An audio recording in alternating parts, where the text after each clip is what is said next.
I was so happy because I remember like we'd been talking about, we'd had meetings about it, and I talked to you, but it wasn't clear like who was gonna run it, and you know, and I was really happy because when I was doing all the research for it, I fell in love with the idea of aprons, and you know, it's fun, and then you know from there more things just.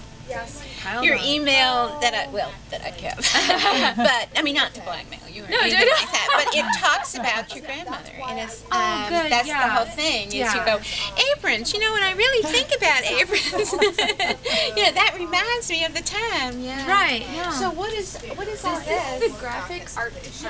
These are the designers who actually lay out a magazine. California and no sunglasses. Hello. How smart was that? Yeah. So one, you know, love for stamps translated into 30-something magazines. You know, how many years later? Like 17 years later or something. That's how long Stampington and Company. I think it's like, you know, 14, 15 something years, odd years. You know.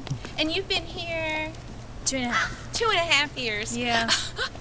Talk Almost about 3. the cream rising to the top. Thank you so much. Yeah. And you know what's funny is that I love that story about Colleen because I actually was not an arts or crafter, especially in terms of my writing. I did a lot of fashion writing, but when I was growing up, I loved rubber stamping.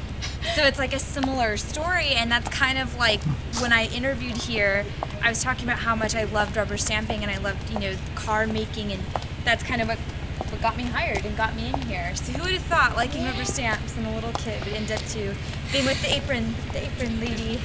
I think to come to work in an environment that is this creative, you just have to start your day smiling. Absolutely. I mean, there is no way. And it's always sunny. Yeah. And it's always sunny in California. You never know who will come by. You never know. Couldn't be happier than to be here. I'm so glad you're here. So great. We waited so long to see each other, you know? 3 years. I know. 3 years we've been communicating. Everybody used to call me. You'd be like, I know it doesn't sound like it, but I'm in Colorado. That's what she used to say. So cute. Is home to apronology. I mean, the beach is just like that away, but it's gorgeous here.